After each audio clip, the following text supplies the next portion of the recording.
about this money, for me, it's like this. I honestly do not begrudge our girls. I do not begrudge them at all. And I don't think the vast majority of this country begrudges them or thinks they don't deserve that kind of money. But, there's so much going on. And when you do these things, you have, things, don't think things are not done in isolation. Though the gift, right, was done against a canvas of hardship. But even if we say, okay, President Tinubu might be still working on the hardship because of the subsidy and because of the reforms, I get it. But fundamentally, that gift was done against the canvas of strikes, the health industry, right? Public health, the strikes, the nurses strike, the fact that the teachers were on strike in Abuja, I think not so long ago, and all these other things. And that's when you have to look. You can't just look at it in isolation. You have to look at it from that point of view. That's number 2. Number 3 is I want to talk about infrastructure. The reason I have a problem with it is Mama called earlier and she said, don't give me fish. Teach me how to fish. We've talked health. We've mentioned health, right? The nurses strike and doctor strike and stuff. We've mentioned how much teachers get paid. We've mentioned how much police get paid. Do you realize, and does our government realize, does President Tinubu realize that if all those 3 infrastructures were to collapse, there wouldn't be the next Falcons? You literally wouldn't have a Super Falcon, because there won't be a Super Falcon without nurses that will collect the birth, that will do the birthing, right? There wouldn't be a Super Falcon without teachers, right? There wouldn't be a Super Falcon without police, whose job it is to maintain security and lives and property. You see, so it's not isolated. Excuse me. It all matters. President Bola Ahmed Tinubu, it matters. Yes, you're generous. Okay, fine. I get it. I get your generosity. And I respect your generosity. But you can't be foolish with that generosity. And I think this brings me to my next point. What you did with your generosity was to be impulsive. And what happens with impulsion?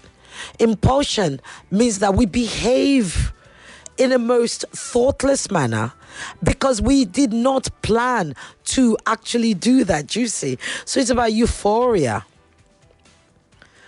And that's where your problem is. What happens with impulsion brings me to my next point: a lack of foresight. You see, if you look to the future, you would realize, today at 4:00, I'm going to be, my big interview is with an author called John White, and his favorite saying is something like, history, and I'll repeat it on borderlines at 4:00, which we must join into. But it says, history doesn't stop moving, or history doesn't stop. It just tells you, see you later. I think I got it right. Just think about that, right? So, look back, okay? And if you look back, you'll realize that consistency is what matters. And Nigerians, including the Super Falcons, are not winning. They didn't achieve 10 WAFCONs because Nigeria invested. No. They achieved that in spite of Nigeria. And that is also another reason why you should reward them.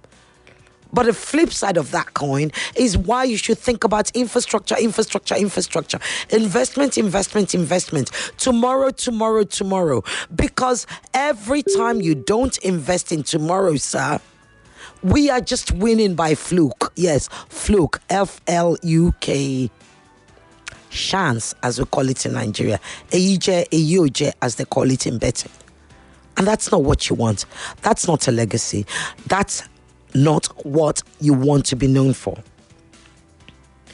In addition to that, it brings me to my second point, my second to last or third to last point. You, sir, have set a very, very difficult precedent. You've set a precedent that is unsustainable. Because like all my wonderful listeners have said, even though some of them are going to be facing the wall, I have not forgotten you people, is that we have the Tigresses who have been doing wonderfully well. Right? So what if they win the next game? What you going to do? You're going to dash out another 5 billion? How many 5 billions can you dash out? I mean, sir, I'm still wondering where Senator Oluremi Tinubu, your wife, is able to get 1 billion every time there's a disaster from the so-called Renewed Hope Foundation. Who is funding Renewed Hope? But nobody has ever answered that question for us. I've talked about the fact that you can't sustain it because extravagance is not something that can be sustained. Think about it, sir. Even you yourself, how much do you wear? I always say to people, look at our president. Really, what do you wear? You wear Guinea. I don't even think you wear a watch, right? So what is this? What's all of this? What is this?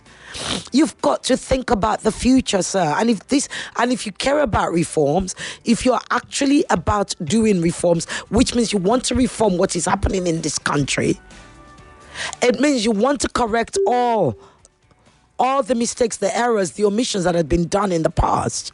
You cannot be seen to be repeating what you've just done now, which is the same thing that successive or prior presidents were doing before, sir. No. You cannot. Otherwise, you're betraying everything you claim to stand for. You're betraying this so-called reform of yours, this hope you want to renew. Now, I'm going to end with this, sir. President Bola Ahmed Tinubu. Here's what I'm going to say to you, sir. I have a very short saying, and, I'm a daughter to you, Omodeni Muje, and all of that stuff. But I think I am smart. And here's what I'm going to say. It's very simple. Those who care, plan. I repeat, those who care, plan. Sir, if you care, we need you to plan and plan better. Not to respond to impulsive, euphoric, decisions and stuff, situations, moments. No, please don't.